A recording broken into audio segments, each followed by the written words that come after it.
Friends, ఈ బూడిద కోసం నేను ఏం చేస్తానంటే అంతే డ్రై లీవ్స్ అంటే ఇట్లా సంచిలో కలెక్ట్ చేసి పెట్టుకుంటాను. లీవ్స్ కానీ వెజిటేబుల్స్ కానీ ఏదైనా డ్రై చేసి అంతా కలెక్ట్ చేసుకొని ఆనియన్ పొట్టు ఉంది, మొక్కజొన్న ఉంది, అట్లాగే ఆకులు, మామిడి ఆకులు, ఇవి గార్డెన్లో పడ్డ ఆకులన్నీ పైన కిందంతా కలెక్ట్ చేసుకుంటున్నాను. ప్లస్ ఈవెన్ మొక్కజొన్న కంకి కూడా ఎండబెట్టి తీసుకుంటున్నాను. చూడండి, ఇట్లా ఈ విధంగా బావర్చి టైప్లో కింద కుంపటి ఖాళీ చేసుకొని పెట్టుకున్నా. దీన్ని వెలిగిస్తున్నాను. దీన్ని వెలిగించి పొట్టు బూడిద చేసుకుంటాను. ఇవ్వండి, ఈ విధంగా పేపర్లు పెట్టి వేస్ట్ పేపర్ పెట్టి అంటించేస్తున్నాం. సమ్మర్లో వీలైనంత వరకు మార్నింగ్ టైమ్స్ వెలిగించుకోండి. మధ్యాహ్నము అది అంటే వేడి గాళ్ళు అవి ఇవి ఉంటాయి, కొంచెం అందరికి ఇరిటేషన్ కూడా ఉంటుంది. మార్నింగ్ 5-6 అంతా మీరు కాల్చుకుంటే కొంచెం ప్లెజెంట్గా ఉంటుంది. ఏమైనా బూడిద అది ఇదే ఎగిరినా కూడా మీరు క్లీన్ చేసుకోవచ్చు. ఈ విధంగా కాలుస్తుంటే బూడిద కింద కలెక్ట్ అవుతుంది. నేను పైనుంచి కసి వేస్తున్నాను ప్రతిసారి. సో ఇట్లా అట్ట డబ్బాలు అవి కూడా సేవ్ చేసి పెట్టుకున్నాను కాల్చడానికి. సో ఫ్రెండ్స్, ఈ విధంగా కాల్చి బూడిద కలెక్ట్ చేసుకుంటున్నా. ఫ్రెండ్స్, ఎందుకు బొగ్గు అవసరము అంటే బూడిద అవసరము అంటే బూడిదలో కార్బన్ ఉంటుంది.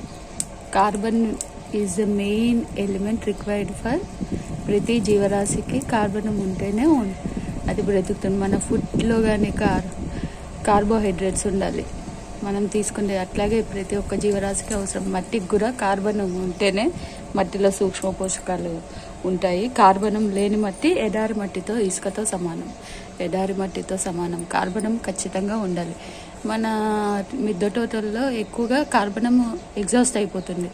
మనకు మామూలుగా వేరే రకంగా కార్బనం ఎలా వస్తుందంటే ఈ కంపోస్ట్, వానపాముల ఎరువు కానీ, సిటీ కంపోస్ట్ కానీ, ఇంకా ఇది పేడ ఎరువు కానీ ఏది వేసినా కూడా అందులో కూడా కార్బనం బాగుంటుంది. కానీ మనము ఒక్కసారి వేస్తే అయిపోయింది కదా అనుకుంటాము. కార్బనము ఎగ్జాస్ట్ అయిపోతూ ఉంటుంది. ఎలా అంటే రెండోది వచ్చి ఎండవేడికి కూడా కార్బనం 40-45 సెంటీగ్రేడ్ ఉన్నప్పుడు కార్బనం తొందరగా అదే ఎగ్జాస్ట్ అయిపోతుంది అనమాట. కాబట్టి మనకి ఎండాకాలంలో మిద్దె తోటల్లో మొక్కలు తొందరగా ఎదగడం మానేస్తుంది. ఎందుకంటే మనం ఎంత ఎరువు ఇచ్చినా కూడా ఈ కార్బనం ఇవ్వలేకపోతాము అందుకనేసి. సో దానికి రిప్లేస్మెంట్గా నేను ఏం చేస్తున్నాను అంటే ఈ విధంగా ఎట్లాగో ఆకులు అవి ఇవి ఎక్కువ రాలుతూ ఉంటాయి కాబట్టి ఎండాకాలంలో వాటన్నిటిని పోగేసి ఈ విధంగా బూడిద తయారు చేసి ఈ బూడిదని నీళ్ళల్లో కలిపి మొక్కలకి అందిస్తాను. మీకు అది కూడా నెక్స్ట్ చూపిస్తాను. ఇంకా ఉంది. ఇంకా ఇవ్వండి, ఇంత ఒక సంచి నుంచి కొంచెం ఉంది. ఇది కూడా కాల్ చేస్తే బూడిద సాయంకాలానికి బూడిద కలెక్ట్ చేసుకునేది. మనకి ఇంకొక రకంగా బూడిద అంటే ఇటుక బట్టీల దగ్గర కాల్చినప్పుడు బూడిద దొరుకుతుంది. అదైనా తీసుకెళ్ళేయచ్చు. ఈ మధ్య ఇటుక బట్టీలు కూడా మనకు ఎక్కువగా అందుబాటులో లేనందువల్ల నేను ఈ విధంగా చేయడం స్టార్ట్ చేస్తున్నా. బయట కాంపౌండ్ బయట ఉన్న ఆకుల్ని అక్కడే కాల్చేసి ఇది బూడిద తీసుకుంటున్నాను. ఇంట్లో గార్డెన్ది మాత్రం ఇట్లా ఇంట్లోనే కాలుస్తున్నాము. బయట అంతా కసువు ఎక్కువ వస్తుంది గాలికి, అందుకని ఇంట్లోనే కాలుస్తున్నాను. చూడండి ఫ్రెండ్స్, ఇగోండి బూడిద. బూడిద నేను ఇందులోకి నీళ్ళు వేసుకున్నా. నీళ్ళు వేసి కలుపుతామని ఒక బస్తాడు ఆకులు కాలిస్తే ఇంకా బూడిద వచ్చింది. దీంట్లోకి నీళ్ళు వదులుతున్నా. ఫుల్ నీళ్ళతో బకెట్లో నింపేసి ఈ బూడిదని అన్ని చెట్లకు కొంచెం కొంచెం వేస్తాను.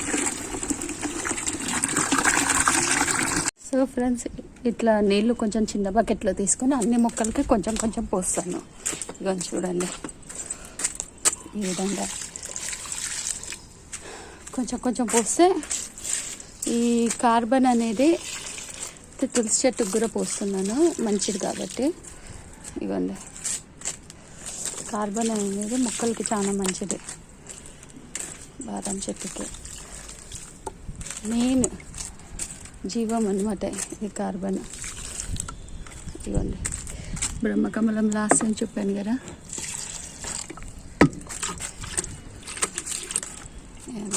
ఇట్లా అన్నిటికీ పోసేస్తున్నాను. ఈ మొత్తం ఈ మొత్తం బకెట్లో ఉన్న నీళ్ళంతా అన్నిటికీ పోసేస్తాను. మీకు నెక్స్ట్ దీన్ని ఫాలో అప్ 10 days తర్వాత బాగుంటుంది అని నేను మీకు ఫాలో అప్ యాక్షన్ పెడతాను.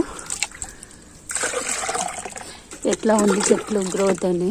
దానికోసం ప్లీజ్ అందరు సబ్స్క్రైబ్ చేసి నా ఛానల్ని సబ్స్క్రైబ్ చేసి ఫాలో అవుతూ ఉండండి friends. Thank you very much.